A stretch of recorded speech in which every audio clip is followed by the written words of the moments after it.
Hey everyone, welcome to Wild Breakaway with Ryan Carter. I'm Audra Martin. Tonight in downtown St. Paul, two teams fighting for a playoff spot going head-to-head tonight in the Wild and Colorado Avalanche. Unfortunately, it's the visitors who walk away victorious. So this one is tough for the Wild to swallow, especially knowing that they gave it a great effort. They played well enough to get this one done, just came up a bit short. Yeah, today's kind of like a what-if game. Like, what if some of these chances the Wild had went in, the game would look different? What if if Colorado didn't score on maybe their only real good scoring chance late in the second period there?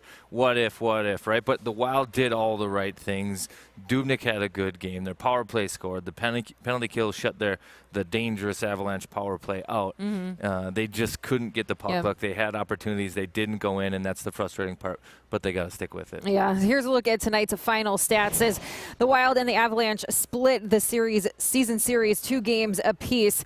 Philip Grubauer, 5 goals allowed in his last 6 starts. He has definitely had the hot hand for Colorado. Minnesota goes 1 for 3 on the power play, and again, a perfect night on the penalty kill, which is not easy to do against the Colorado Avalanche. So a lot to like, just not enough to get it done.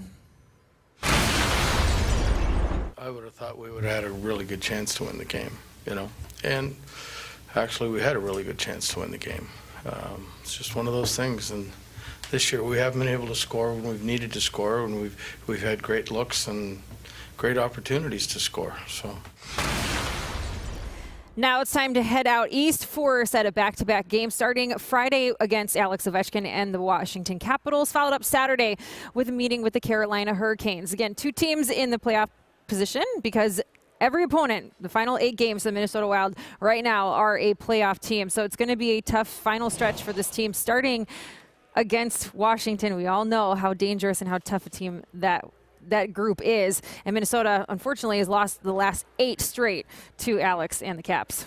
Yeah, but the history is history right now. That doesn't matter. And the Wild, it wasn't a must-win game for them tonight. It maybe was more for the Avalanche, but I think tonight's outcome maybe starts to make a game like Washington a must-win. And they've got to find a way to not get frustrated and derail their game, because it was good tonight. Their game was good, and if they bring it that way in Washington and get 2 points and maybe get the ball rolling down the hill, it can snowball and good things will still happen.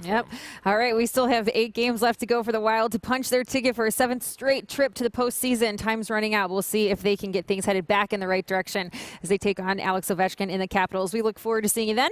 For Ryan Carter, I'm Audra Martin. Thanks for joining us tonight on Wild Breakaway.